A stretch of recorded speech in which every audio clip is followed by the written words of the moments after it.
What's up, Glam Squad? Stay tuned to see how I achieve this look.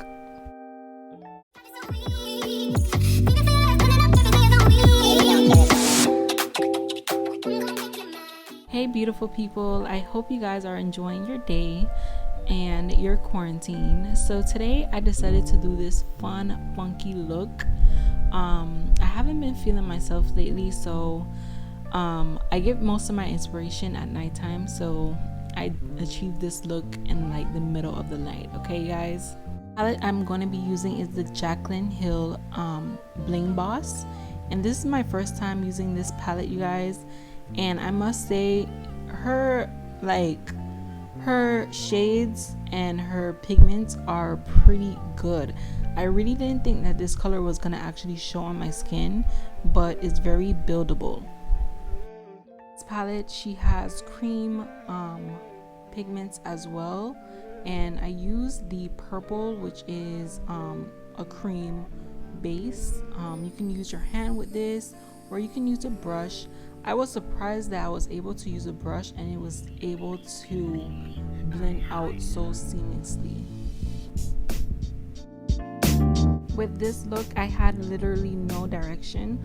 All I know is that I wanted it to have a pop of color, and I knew that I wanted to use this palette, which I have a ton of palettes that I purchased from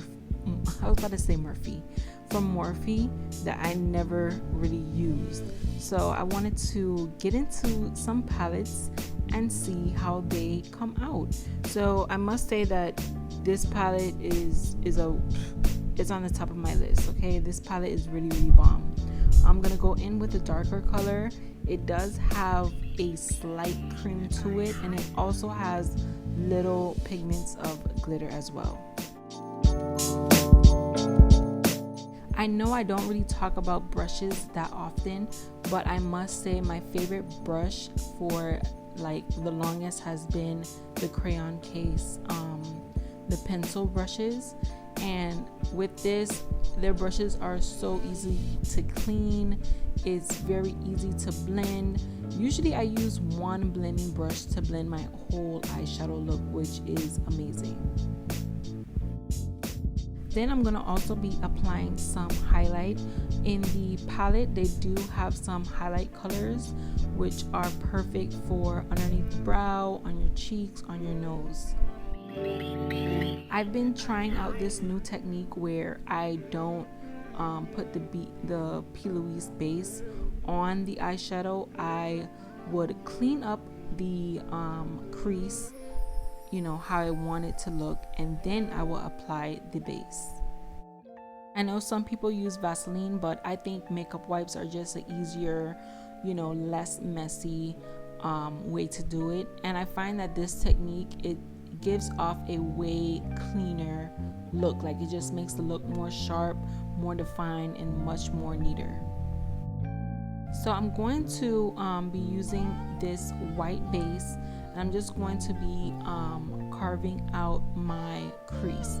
I am doing a full cut crease, so I'm trying not to pack a lot of product, because I find when I pack a lot of product, it does leave, you know, room for creases in the eye, and that's not really what I'm looking for. In no type of makeup look, you never want to have crease.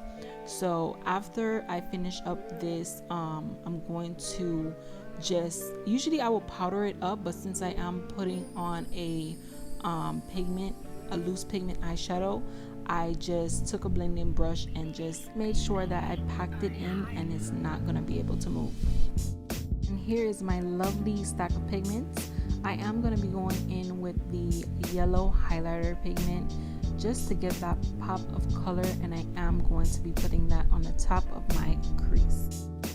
So since I didn't have any messes with the yellow pigment, I'm going to just go straight in with the blue loose pigment. With this, I just packed it on. I didn't really go so heavy because, like I said, I don't really want to mess up the base, and I really don't want it to crease. So I'm just gonna pack that on the remainder of the eye. And trust me, usually loose pigments, I have a huge mess underneath my eye, but it wasn't that bad this time, which was my luck because I didn't have to do a lot of cleanup. And this is the main reason I like to just do my eyes first and then apply my foundation. The eyeliner, I'm going to be going in with a lilac color, and I'm going to be using NYX, which is not my go-to eyeliner, especially for colors, because it does crack, but it was the only one I had, so I had no choice but using it. But luckily it didn't really crack as bad as the white. I don't know what's going on with NYX white shade, but it cracks really bad.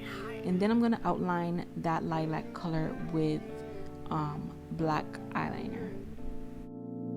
Once I correct anything that needs to be corrected, I apply my lashes. My mom always tells me like I put on lashes in 3 seconds, but to me I feel like I take such a long time. I don't know why. But this is the first eye, and I'm gonna get back to you with the second eye. Here I'm going to be doing my regular foundation routine, which I'm going to be using my e.l.f. putty primer and just putting that underneath my eyes, on my nose, around my nose, and on my cheeks. Then I'm going to be going in with my Maybelline foundation. This seems to be the only foundation that is my color right now. I don't know what's going on because I'm barely outside, but it seems like my color is just not my color anymore. Once that is done, I'm gonna go ahead and conceal. I'm gonna be using the CoverGirl concealer, and it is very light. I'm gonna have to go down probably two shades darker. Like I said, I don't know what's going on, but as I'm seeing it right now, it looks really light, but in person it wasn't that bad. But that goes to show me that I do need to get darker shades. Once I'm finished with my concealer, I just blend it out. I'm going in with some translucent powder, and I did do a little highlight, but not that much. For my lips, I just outlined it with some brown eyeshadow and some clear gloss. Fixed up my curls, and this is the finished look, you guys. So I really hope you guys enjoyed this video. Don't forget to like, comment, and subscribe. Peace.